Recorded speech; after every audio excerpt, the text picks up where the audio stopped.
Lorsque vous naviguez en mer, vous avez peut-être entendu parler d'un pirate légendaire du nom de Henry Avery. Certes, il n'a jamais atteint la célébrité de certains autres, comme Barbe Noire, William Kidd et bien d'autres encore. Mais il était l'un des pirates les plus influents de tous les temps. Vous vous demandez peut-être qui était ce corsaire tristement célèbre et que faisait-il sur les mers agitées? Eh bien, écarquillez les yeux et rassemblez-vous pour une bonne histoire de pirate. On ne sait pas grand-chose sur les débuts de la vie de ce pirate. En fait, la plupart des experts s'accordent à dire qu'il est né près de Plymouth, Devonshire, en Angleterre, à la fin des années 1650, ce qui le place dans la quarantaine, bien que la seule lettre qui subsiste de son écriture soit signée Henry Avery. On ne sait pas quel était son véritable nom. On se demande si son nom de famille s'écrivait en fait Avery ou si d'autres noms encore, comme Benjamin Bridgman, étaient utilisés à l'époque. Les premières références claires à Avery sont son engagement de jeunesse dans la Royal Navy, puis celui d'un agent de la Royal African Company, Thomas Phillips, qui signale en 1693 qu'il a commencé sa carrière en tant que marchand d'esclaves. L'année suivante, il réapparaît dans les archives historiques en tant que second du navire Charles II de la compagnie britannique Spanish Expedition Shipping, qui cherche à s'enrichir en récupérant les trésors des navires espagnols coulés dans les Caraïbes. L'équipage dont Avery fait partie quitte l'Angleterre avec l'intention de faire une escale stratégique à la Corogne, pour se réapprovisionner et remplir quelques formalités avant de se rendre aux Antilles. Cependant, la première étape du voyage est reportée de plusieurs mois. Bloqué en Espagne, l'équipage n'a pas reçu son salaire et commence à désespérer. Tous profitent de la situation pour se mutiner et s'échapper du navire. Selon un témoin oculaire de cet événement, cité par Steven Johnson dans son livre A Pirate Against the Capital, un pirate contre la capitale, une fois en mer, Avery aurait dit à l'équipage du navire « Nous avons mis le cap sur Madagascar. Mon intention est d'accumuler des richesses pour moi et pour les braves qui me rejoindront. » Ceux qui restent à bord deviennent des pirates et le Charles II est rebaptisé le Fancy. L'île de Madagascar est tentante, non seulement parce qu'elle est connue comme un paradis pour les pirates, mais aussi parce qu'elle constitue une bonne base pour attaquer les navires de trésor qui se rendent en pèlerinage à la Mecque, dans l'océan Indien. Avant d'y arriver, l'équipage du Fancy attaque 3 navires marchands anglais dans les îles du Cap-Vert et poursuit sa route le long de la côte guinéenne, où il profite de l'apparence du Fancy en tant que navire marchand pour tromper les habitants, kidnapper certains d'entre eux et les vendre comme esclaves. Au cours des premiers mois de 1695, passé à Madagascar, l'équipage du Fancy a apporté des améliorations qui ont permis au navire de gagner en vitesse et en manœuvrabilité. Ils engagent et pillent 2 corsaires danois et plus tard un corsaire français. Lorsque l'été arrive, avec plus de 150 hommes à bord, Avery met en œuvre son plan d'ensemble. La véritable richesse réside dans les navires qui traversent la mer Rouge pour se rendre à la Mecque. Il s'agit plus précisément de la flotte d'Aurangzeb, l'empereur moghol qui s'est emparé du trône de l'Inde 30 ans auparavant. Cette route s'est avérée être un rendez-vous pour un nombre impressionnant de pirates à l'époque. 6 capitaines et leurs navires ont coïncidé avec Avery à cet endroit de la carte. Les plus de 400 pirates qui se sont rassemblés à Bab el-Mandeb en juin pourraient bien représenter la moitié de tous les pirates du monde à ce moment de l'histoire. Réunis en un même lieu et dans un même but, ils décident de s'allier sous le commandement du capitaine du Fancy. Henry Avery passe du commandement d'un navire à celui d'une flotte. Après quelques occasions manquées dans leur poursuite du convoi de l'empereur, les pirates parviennent à s'emparer du navire d'escorte Fas Mahamadi et des plus de 60 000 livres sterling, l'équivalent de 5 millions de dollars d'aujourd'hui, d'or et d'argent qu'ils transportaient. Quelques jours plus tard, ils ont attaqué le navire amiral de l'empereur, baptisé Genji Isawai, ce qui signifie en persan « trésor excessif ». Les estimations de l'époque allaient jusqu'à 200 000 livres sterling. Cependant, les pirates n'étaient pas satisfaits des richesses qu'ils avaient trouvées. Par la suite, Henry Avery a abordé un navire appartenant à l'homme le plus riche du monde, l'empereur moghol Abu Muzaffar Mu'minun Muhammad Aurangzeb Alamgir, qui dirigeait également un immense appareil d'État capable de rivaliser avec n'importe quel gouvernement en Europe.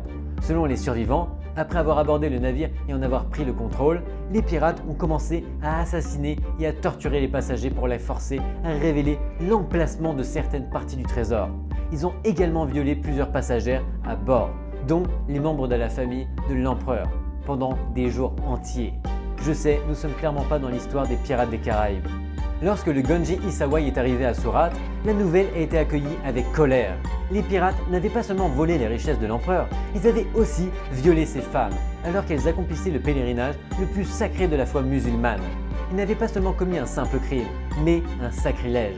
Leurs actes ont été même interprétés comme un acte de guerre.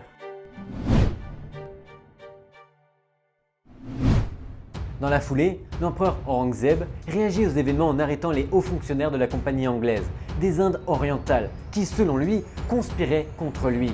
Pour la compagnie, première société par action de l'histoire qui avait fait fortune en important des calicots et des tissus de chine de l'Inde, chaque événement devient une menace majeure, mettant en crise la stabilité géopolitique dont elle avait besoin en Inde pour sa prospérité commerciale.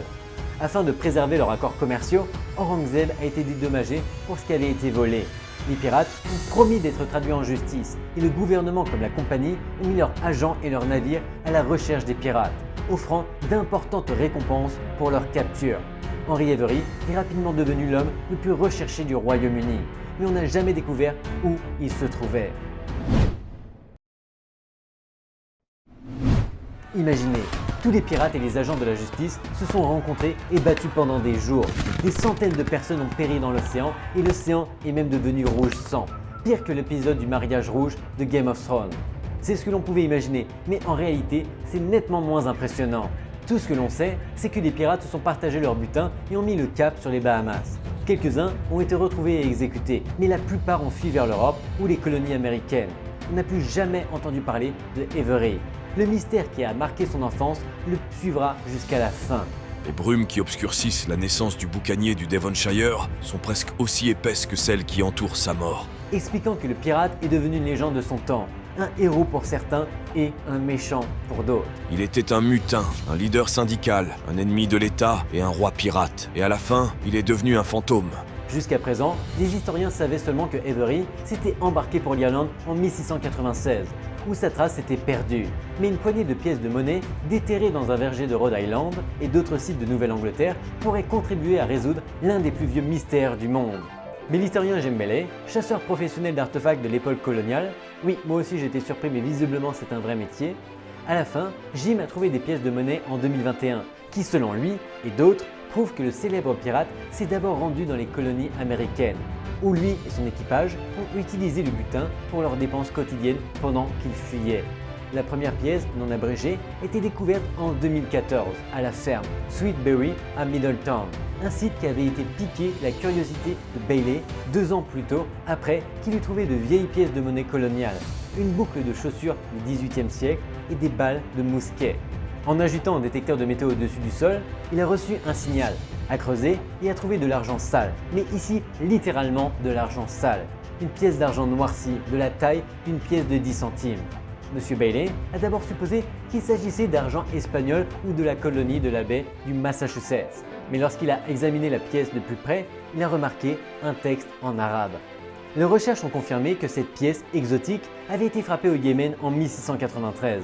Cela a immédiatement soulevé des questions, explique M. Bailey, car il n'y a aucune preuve que les colons américains qui s'efforçaient de gagner leur vie dans le Nouveau Monde se soient rendus au Moyen-Orient pour faire du commerce, jusqu'à des décennies plus tard. Depuis, d'autres détecteurs de métaux ont mis à jour 16 autres pièces arabes datant de la même période. 10 dans le Massachusetts, 3 dans le Rhode Island et 2 dans le Connecticut. Une autre a été retrouvée en Caroline du Nord où les archives montrent que certains des hommes de Avery ont débarqué pour la première fois. Bien que cela paraisse impensable aujourd'hui, Avery a pu se cacher à la vue de tous en se faisant passer pour un marchand d'esclaves, une profession émergente dans la Nouvelle-Angleterre des années 1690. En route pour les Bahamas, il s'est même arrêté sur l'île française de la Réunion pour y récupérer des esclaves noirs afin de se déguiser. De vieilles archives montrent qu'un navire appelé Sea Flower, utilisé par les pirates après avoir abandonné le Fancy, a remonté la côte est. Il est arrivé en 1696 avec près de 4 douzaines d'esclaves à Newport, Rhode Island, qui est devenu un certain major de la traite des esclaves en Amérique du Nord au XVIIIe siècle. Sachant cela, nous pouvons dire que c'est aussi sa faute. Qu'en pensez-vous? Merci d'avoir regardé cette vidéo et je vous dis à vendredi prochain pour une autre vidéo. Bye bye!